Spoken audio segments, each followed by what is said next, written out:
Здрасти хора и добре дошли в моето първо YouTube видео. Казвам се Емилиана, а накратко ме наричат Емили. На 22 години съм и живея в град Варна. Обожавам да снимам, обожавам да правя всякакво съдържание в социалните мрежи и мисля, че дойде времето да създам и YouTube канал.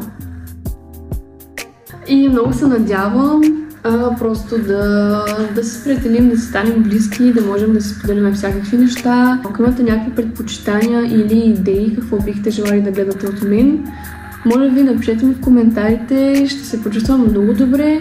Всякакви такива идеи от вас и градивна критика я очаквам.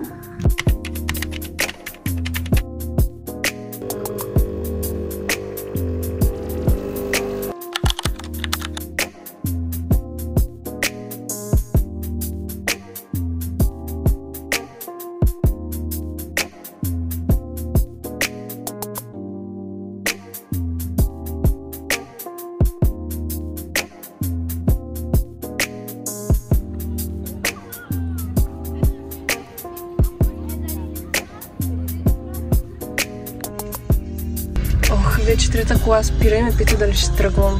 Когато се наснимам, тогава ще тръгна. Оставете ме на мира, на спокойствие. Моля ви. Успяхме да свършим всичко. Снимахме всичко, че дори и мен успяхме да снимаме. И сега се прибирам всъщност да готвя, защото умирам от глад. А вкъщи нямаме нищо. И сега трябва да измисля нещо супер бързо, лесно, вкусно, за да го направя бързо и да се нахраня бързо.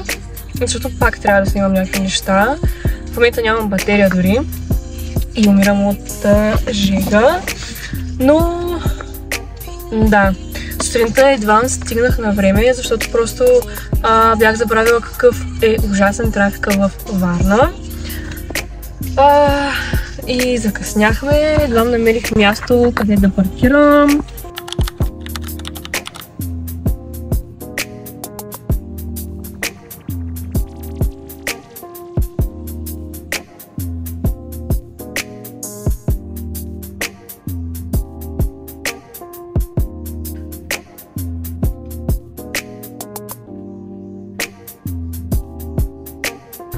Окей, взехме кисело мляко, краставица и една ябълка, понеже изглеждаше много добре. Всъщност реших да направя един бърз таратор и пилешки бутчета на фурна. Така че умирам от глад и отиваме да готвим.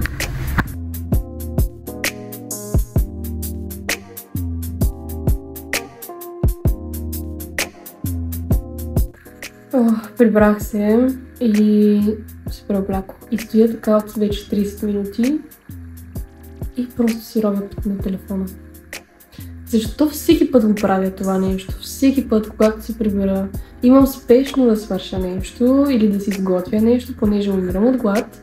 И аз просто се преобличам, сядам на дивана, фащам телефона и просто губя представа за време. Не знам дали съм само аз така, но трябва да се отуча от този навик, защото може би ако бях пуснала месото да се размразява, вече ще бъде готово.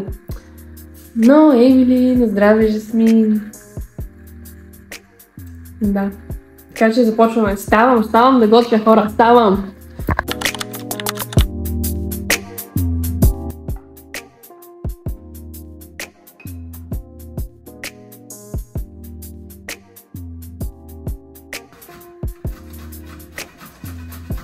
Между другото, вижте какво се взех от Тему. Това е за измиване на ориз. Изсипате ориза. И когато го миете, наливате първо вода и бъркате. И аз лично, когато го бъркам, правя и така. И ориза се измива супер бързо, супер лесно.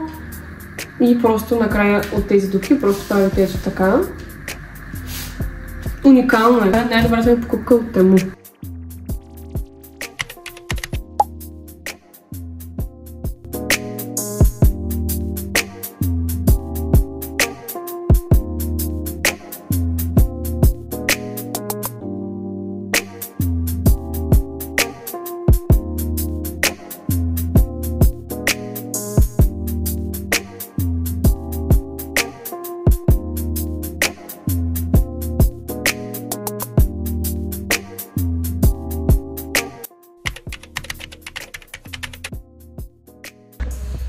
Добро утро, хора. Имам един казус, че винаги, когато пътувам със самолет, лицето ми става много зле. Наистина. Погледнете. Нямам идея защо, но тъкмо сега ще се възползвам от възможността да ви покажа каква е моята рутина, когато ми се появят попки. Че сега ще си изпия кафето и ще ви я покажа.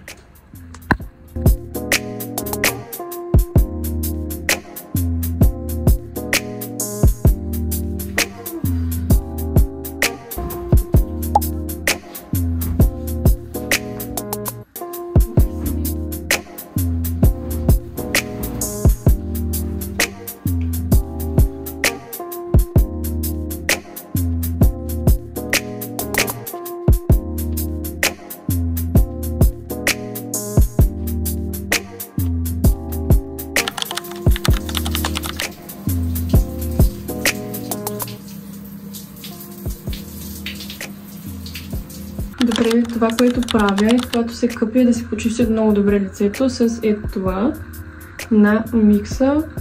Уникално е, използвам го вече може би от година и половина. Намерих го съвсем случайно, понеже ми беше свършило предното гелче, с което си измивах лицето. Супер много успокоява кожата и ако имате раздразнения, пупчици, несъвършенства, запушени пори, много добро.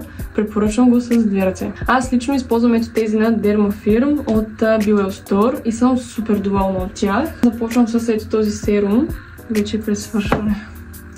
Така разнасям ето така и с потупване, за да попие добре в кожата. Много съм доволна от този серум, понеже е също за чувствителна кожа и за несъвършенство в кожата. Супер много успокоява кожата и действа уникално. Разбира се, просто трябва да сте постоянни, иначе няма как да има ефект. Другото нещо, което правя е всъщност да си правя нещо като тонер с вода и няколко капки от това чайно дърво. По 2-3 капки и ги слагам в хладилника с няколко тампончета вътре в самата чашка. И така всяка сутрин и вечер си вземам едно тампонче и разнасям на лицето. Това действа на кожата супер антибактериално и много успокоява кожата, така че го препоръчвам. Също така слагам чайното дърво и в шампуан. Много е добро. Първо, че косата ухае уникално.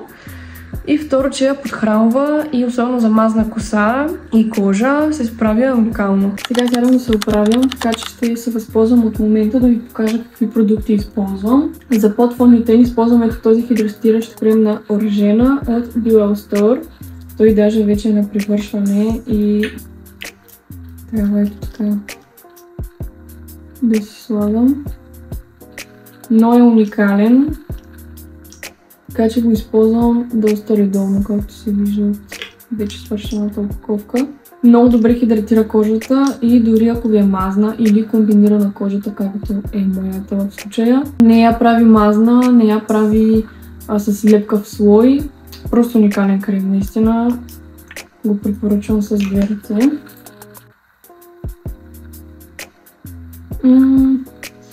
И мирише божествено.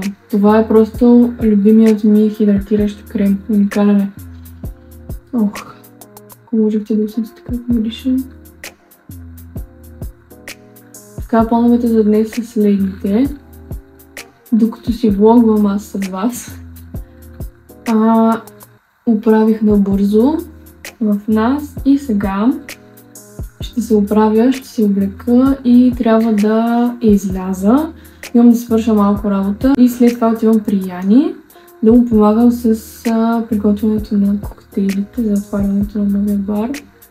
Между другото, ако ви е интересен подобен тип контент, свързано с целият процес на приготвяне на коктейли, дори мога да ви споделя някоя рецепта, която може да си приготвите във вас и е лесна. И напишете в коментарите, за да знам кое съдържание да ви показвам по-често и следователно ви е най-интересно. И дали изобщо обичате да гледате подобен тип видеа като влог.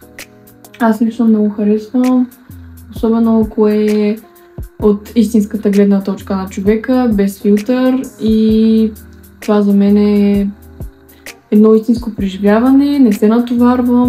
Така че моите видеа ще се стремя да са наистина истински. Сега ще ви покажа и кой фонджутен ползвам.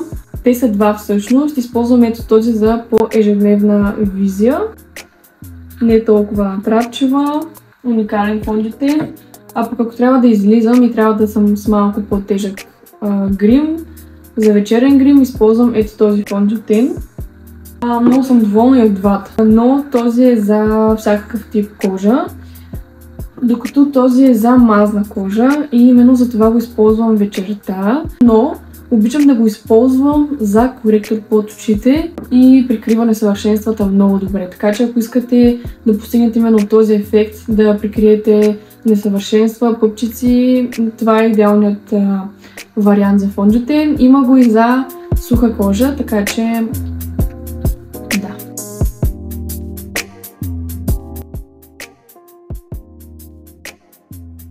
Добре нанесох фонджутена, както виждате доста естествено изглежда. За коректор използвах другия фонджутен на Forever Dior. За бронзант използвам ето този на Icona Milano. Цвят 02. За руш използвам ето този руш на Revolution и то даже вече е на свършване. Но за фиксираща пудра използвам ето тази на Bella Pierre и съм много доволна. Тя е бяла и тя вече дори не е пресвършена, така че много зареждане трябва да правя и още пари. За вежите използвам ето това гелче и съм много доволна от него, като то може да се използва както за вежите, така и за бебешките косички да се оформят. Комбинацията, която използвах за молив с червило е молива на Catrice цвят 69 Manhattan и гланца на NYX цвят Madeline.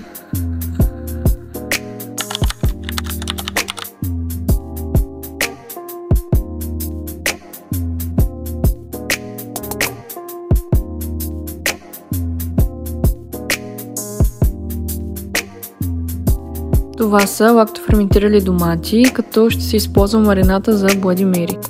Така се прецежда и избистрия с кофе филтър. А пък тук опитвам инфюзиран мескал с ягоди. Много е вкусно, между другото. За хората, които не знаят какво е мескал, мога да го определя с две думи, като пушена текила. А пък тук правим проба на един от коктейлите, които ще са в менюто. Получи се доста вкусно, особено с ягодата, така че ще бъде една доста интересна и различна маргарита.